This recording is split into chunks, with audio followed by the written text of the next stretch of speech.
Om Swastiastu. Assalamualaikum warahmatullahi wabarakatuh. Salam sejahtera untuk kita semua. Salam, Namo Buddhaya. Baik, selamat malam rekan-rekan dimanapun Anda berada. Kembali bertemu pada vlog saya malam hari ini.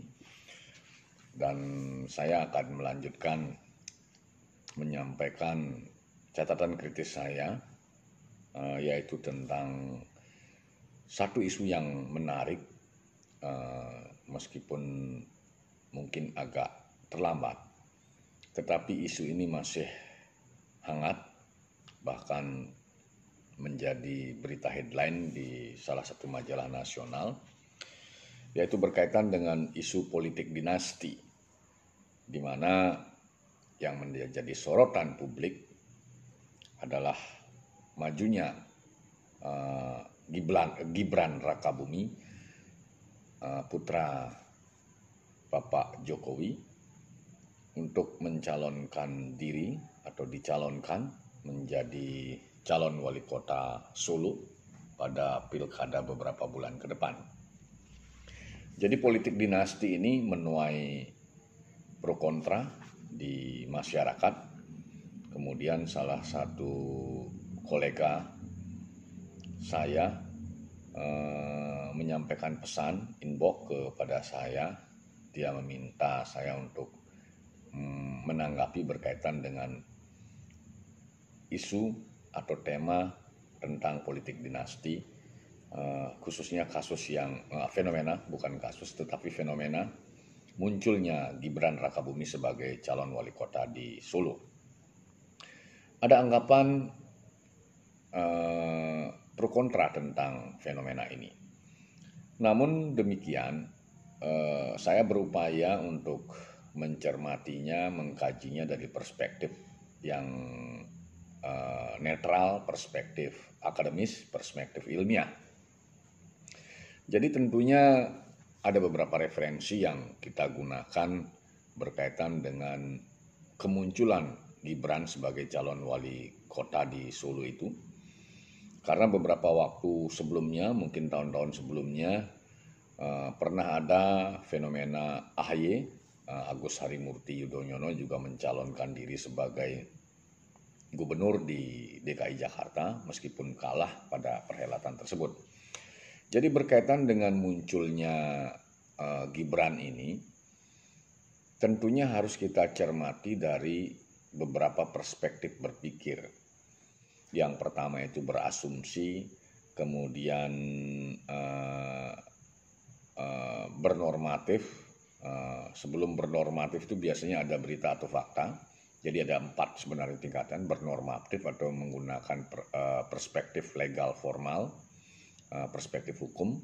Kemudian berikutnya berteori, yang tingkatan tertinggi itu berfilsafat. Jadi ada 4 tingkatan sebenarnya. Kalau kita urutkan dari atas, dia berfilsafat, kemudian berteori, bernorm, kemudian berasumsi.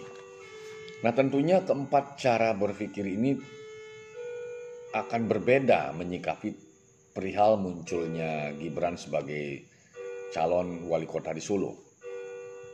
Terlebih apabila kita sampaikan fenomena ini kepada publik yang mungkin sudah terafiliasi berkaitan dengan konstituen atau afiliasi-afiliasi politik, tentu akan menimbulkan pro kontra, tentu akan menimbulkan dukungan dan ataupun penolakan. Nah tentunya itu menjadi sesuatu yang lumrah untuk diperdebatkan. Nah berkaitan dengan hal itu, sebelum kita menakarnya dari 4 tahapan berpikir tadi, tentunya ada beberapa perspektif yang mengulas tentang kemunculan pemimpin atau teori kepemimpinan. Ada teori genetik, kemudian ada teori sosial, kemudian ada teori ekologi dan teori kontingensi. Nah berkaitan dengan fenomena Gibran ini, tentunya dia merujuk kepada teori genetik. Nah kemudian juga di samping ada teori genetik, ada juga teori kontingensi. Jadi bagaimana situasi pada masa ini, khususnya di kota Solo, sehingga memunculkan Gibran sebagai salah satu calon wali kota.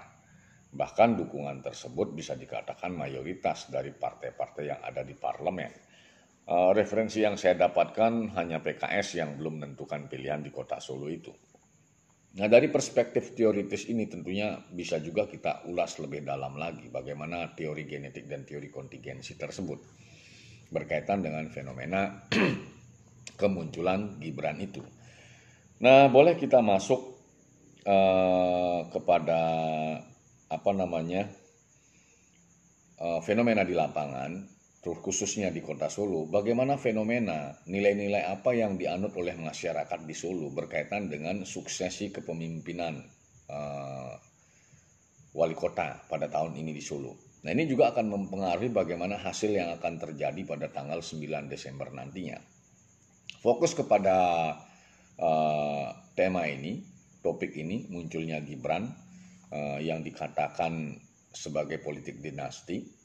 Ada referensi lain yang mengatakan bahwasannya itu tidak dinasti. Lalu bagaimana dengan George Bush di Amerika? Untuk diketahui, George Bush senior dengan George Bush junior di Amerika itu jedanya 8 tahun 2 periode. Kalau tidak salah George Bush senior itu berakhir masa jabatannya itu di tahun 1993. Kemudian George Bush junior baru menjabat tahun 2001. Artinya di antara mereka ini ada Bill Clinton. Itu yang perlu kita cermati sehingga kasus Gibran dengan George Bush nggak bisa disamakan. Demikian juga kasus AHY dengan SBY. Nah, itu yang perlu kita cermati sebagai referensi sehingga tidak memberikan opini, menyampaikan pandangan yang datanya itu tidak pas, datanya itu tidak jelas, datanya itu bias. Nah, apakah politik dinasti ini terjadi pada kasus Gibran? Nah, ini yang perlu dicermati. Kalau kita menggunakan perspektif cara berpikir berasumsi, itu pasti akan terjadi pro dan kontra. Yang terlibat afiliasi dukung-mendukung, kelompok yang mendukung ayahnya, Pak Jokowi, kemungkinan besar secara mayoritas pasti akan mengatakan bahwa itu tidak politik dinasti. Kemudian kalau kita tanya kelompok yang tidak mendukung ayahnya atau antitesisnya Pak Jokowi, pasti akan mengatakan, mayoritas akan mengatakan bahwa itu politik dinasti.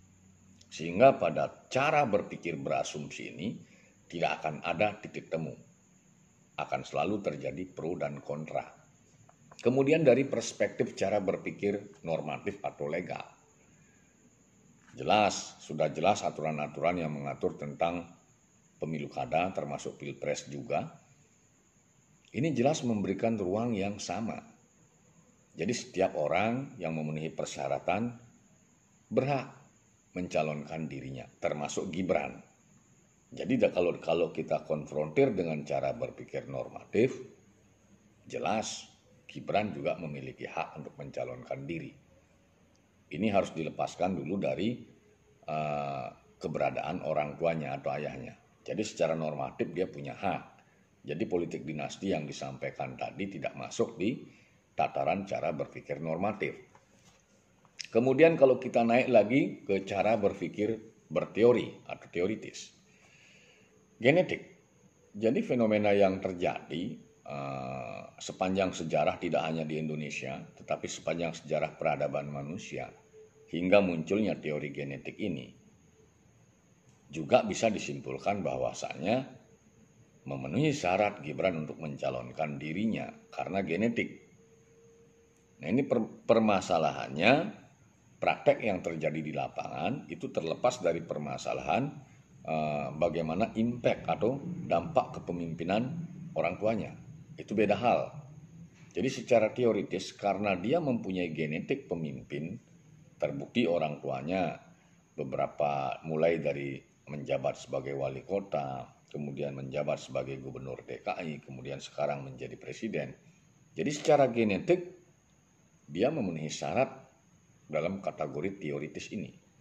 Jadi dia muncul karena faktor genetik. Dia memiliki genetik kepemimpinan. Ini terlepas dari permasalahan apakah kepemimpinan yang dilaksanakan oleh ayahnya itu sukses atau tidak sukses. Tetapi dia memiliki genetik kepemimpinan. Nah, itu secara berteori. Kemudian dari sisi filsafat, tingkatan yang lebih tinggi filsafat. Sebenarnya tadi dari sisi berpikir berasumsi itu tidak bisa kita simpulkan karena pro kontra. Normatif dia punya hak, kemudian teori dia punya genetik. Nah, filsafat inilah sebenarnya ujung terakhir ketika kita bicara tentang apa saja, termasuk tentang konsep kepemimpinan, termasuk tentang proses election, pemilihan umum. Yang menjadi pertanyaan pada tataran filsafat ini, apakah ketika dia akan mencalonkan diri, ketika dia dalam proses pendaftaran, sebelum pendaftaran mendapatkan proses memperoleh rekomendasi, proses akan mendaftar, kemudian proses kampanye, proses pemilihan, proses penghitungan hasil pemilihan. Apakah dari perspektif filsafat ini segala sesuatunya dari tahapan-tahapan tadi lepas dari pengaruh orang tuanya, ayahnya Pak Jokowi yang sampai hari ini sebagai pejabat tertinggi di negeri ini. Nah, itu yang menjadi pertanyaan. Pertanyaan pertama. Kemudian pertanyaan kedua dalam perspektif filsafat. Menajamkan apa yang menjadi permasalahan pertama pada filsafat tadi, pertanyaan filsafat pertama tadi. Apakah etis dari perspektif pemerintahan? Apakah etis? Apakah memenuhi aspek etika pemerintahan? Seorang anak kandung, penguasa yang sedang berkuasa, pimpinan tertinggi negeri yang sedang berkuasa, anaknya itu mencalonkan diri, dicalonkan oleh partai politik. Nah, sebenarnya inilah yang menjadi pertanyaan mendasar, mungkin yang menjadi PR terbesar, yang perlu dikaji bersama, yang perlu dipikirkan bersama pada proses atau pada fenomena munculnya Gibran sebagai calon wali kota di Solo. Nah, ini tentunya ketika ini terus berjalan, nantinya yang akan memfinalkan ini, apakah ini etis atau tidak etis? Pertanyaan pertanyaan filsafat tadi. Yang bisa menjawabnya adalah masyarakat pemilih yang ada di kota Solo.